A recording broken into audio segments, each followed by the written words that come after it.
Macmillan Audio presents An Everyday Hero by Laura Trentham. Read for you by Bailey Carr.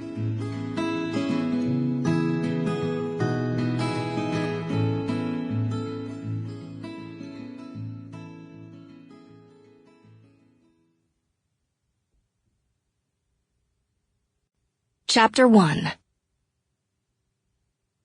Disorderly conduct, public intoxication, resisting arrest.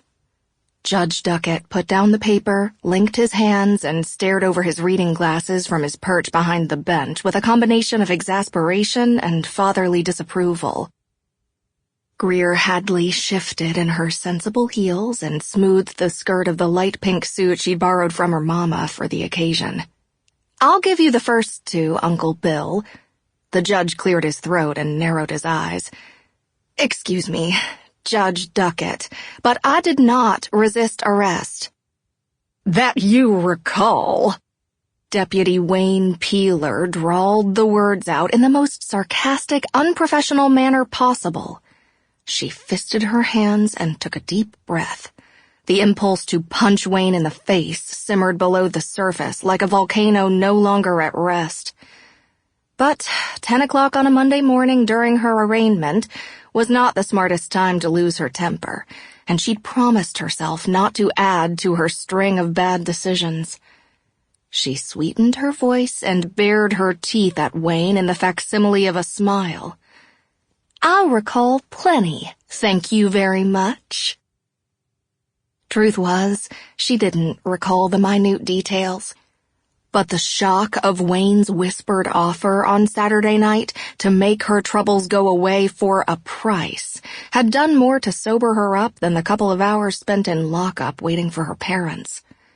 Dressed in his tan uniform, Wayne adjusted his heavy gun belt so often she imagined he got off every night by rubbing his gun. Giving him a badge had only empowered the part of him desperate for respect and approval. His nickname in high school, the Weasel, had been well earned. Unfortunately, she was the unreliable narrator of her life at the moment, and no one would trust her recollections. Judge Duckett, her Uncle Bill by marriage until he and her Aunt Tanya had divorced, rustled papers from his desk. The ethics of her former uncle acting as her judge were questionable, especially considering they had remained close even after he'd remarried. But if nepotism is what it took to make this nightmare go away, then she wouldn't be the one to lodge a complaint.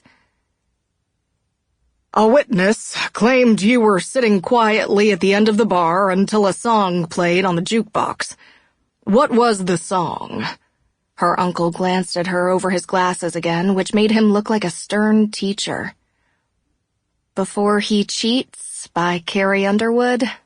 She forced her chin up. His mouth opened, closed, and he dropped his gaze back to the paper. A murmur broke out behind her. She would not cry. She wouldn't. She blinked like her life depended on a tear not falling. Later, in the privacy of her childhood bedroom, she would bury her face in the eyelet-covered pillow and let loose. Beau Williams, her cheating ex-boyfriend, was only partially to blame for her embarrassing behavior. It was a confluence of setbacks that had had her holding down the end of the bar. Hearing Carrie's revenge anthem had hit a nerve exposed by the shots of Jack. Rage had quickened the effects of the alcohol, and that's when things got fuzzy.